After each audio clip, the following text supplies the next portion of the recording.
যে কর্পোরেট হাউসগুলোর হয় ব্যবসায়িক স্বার্থ নাইলে রাজনৈতিক স্বার্থ।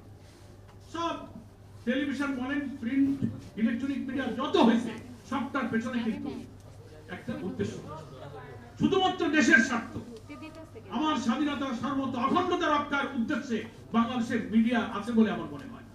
প্রত্যেকের পেছনে একটা পলিটিক্যাল ইন্টেনশন আছে, না তার বিজনেস, কর্পোরেট, কালো অবৈধ পুঁজি রক্ষার জন্য তারা মিডিয়ার জগৎ।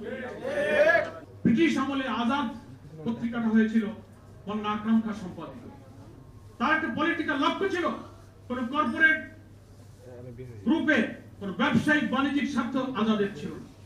আজাদ তার অবদান রেখে পাকিস্তান সৃষ্টি করেছিল, গণমাধ্যমের মধ্য থেকে ইত্তেফাকের ভূমিকার মধ্যে দিয়ে বাংলাদেশ তৈরি হয়েছে। এই দুইটা পত্রিকার জন্মের পিছনে আপনি কোন কর্পোরেট স্বার্থ দেখবেন না, ব্যক্তিগত ব্যবসা বাণিজ্য পুঁজি রক্ষার ইন্টারেস্ট আপনি খুঁজে পাবেন। সাংবাদিকতা হচ্ছে সভ্যতার মাপকাঠি।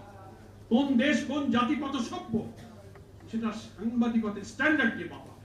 মুক্ত চিন্তা মানেই আপনি সবকিছু স্বাধীন হয়ে যাবেন, এটাকে কোনো ফ্রিডম অফ প্রেস বলে না। সেখানে আপনার নৈতিকতা থাকতে হবে, নৈতিকতার সীমানা দিয়ে আপনার স্বাধীনতাকে আটকাতে হবে।